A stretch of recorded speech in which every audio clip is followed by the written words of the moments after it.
because I realize that this might give people a little trouble to think about it, but it's okay.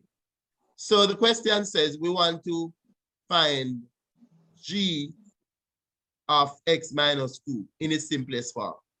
So it means that you're going to take the g function. Here is the g function.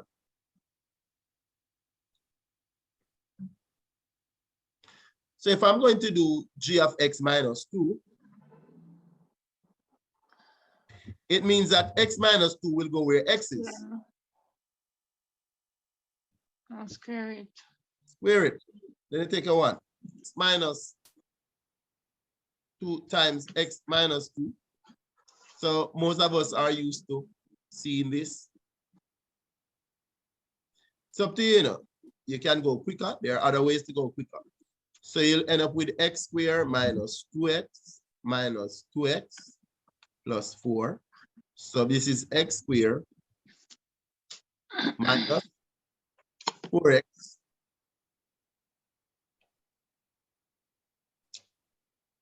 so this is what you have here. X squared minus 4x plus 4. And as you could see, there is a minus 5 there. Finally, x squared minus 4x minus 1 is the answer. 4x minus 1. So the first move is that we want to switch out the f of x to y. Then we are going to switch x and y. All right, and then from here, let y be the subject. So whatever algebra skills you have to display it. So you can add 1 to both sides. So you're looking at x plus 1 equal to 4y. Then you want to divide both sides by 4. So that you could see what the thing is. This is the inverse. It is x plus 1 over 4. That's the inverse. So now you want to find the inverse of f of 11. So now we can put number 11 there. So it will be 11 plus 1 over 4, and you will get 12 over 4. You will get 3. Not hard, but you just need to relax and do what you have. Determine the value of h of 1. So if you're going to do this, we're doing h of 1, no problem. All you have to do is to find oh, I wrote about the thing instead. All you have to do is to find h of 1 first. And then whatever you get, you're going to put it in that. That's all. So what is the h function? H of s, it says 3 raised to the x, I think. Let us look back. So then, the first thing I'm going to do is to find h of 1, which is the piece at the back. I'm going this way. So it's going to be 3 raised to the 1. And 3 raised to the 1 is just 3.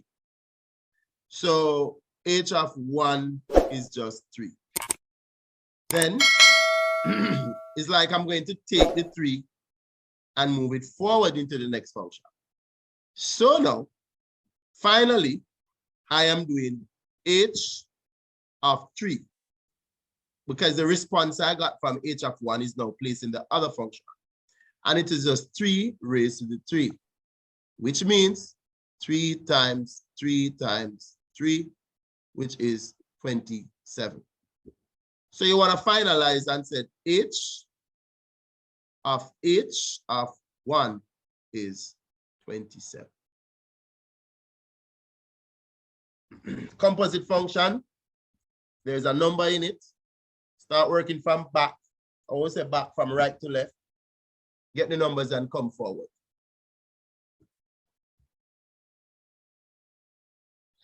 All right, are we okay with that?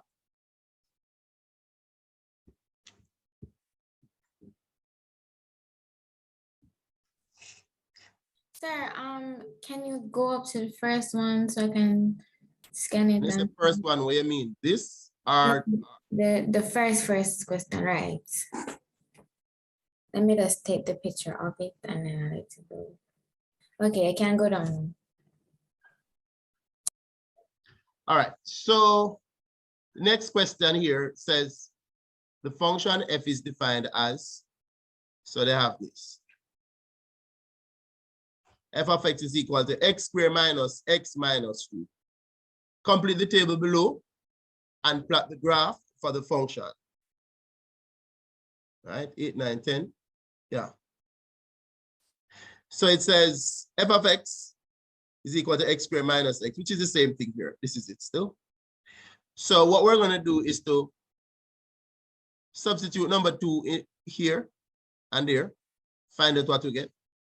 Then we're going to substitute 0, same place, and find out what we get.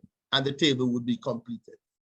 So you want to complete the table below, and then you're going to use a certain scale, as they say here, and deal with the graph. So let's complete the table first. So it's my intention to find out what are the missing numbers. So I'm going to have to plug in -2 in here. So basically, I'm finding f of -2.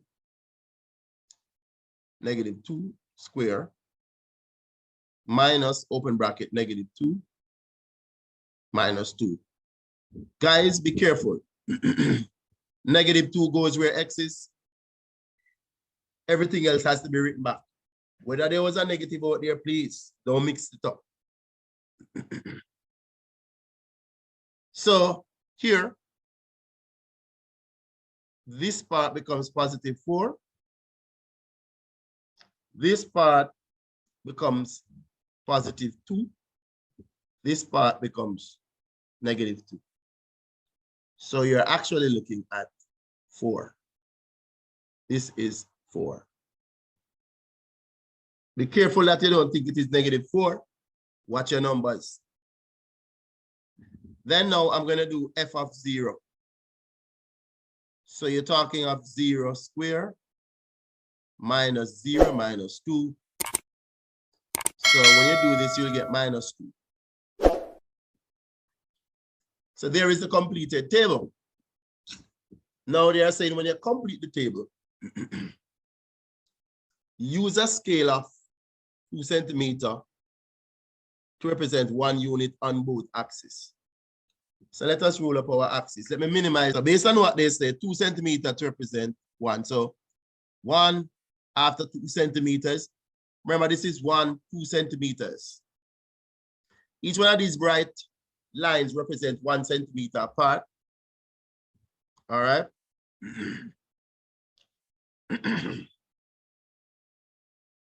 So here goes.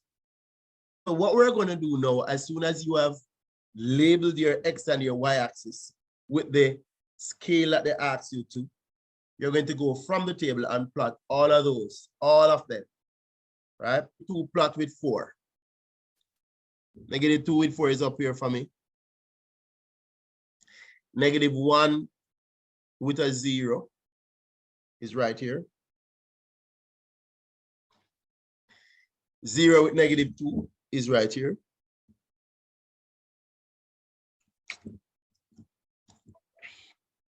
One with -2 is right here. 2 with a 0 is here. And 3 with 4 is here. So you actually see the shape. If you look at what I have there, you're seeing the shape. But what you want to bear in mind is that they did not give it a turning point. So don't plateau, like don't just do this here. When you reach here, don't do that. It's a quadratic curve. You have to turn it nicely. Let me try to draw mine. Connect your dots, not with a ruler, with your free hand.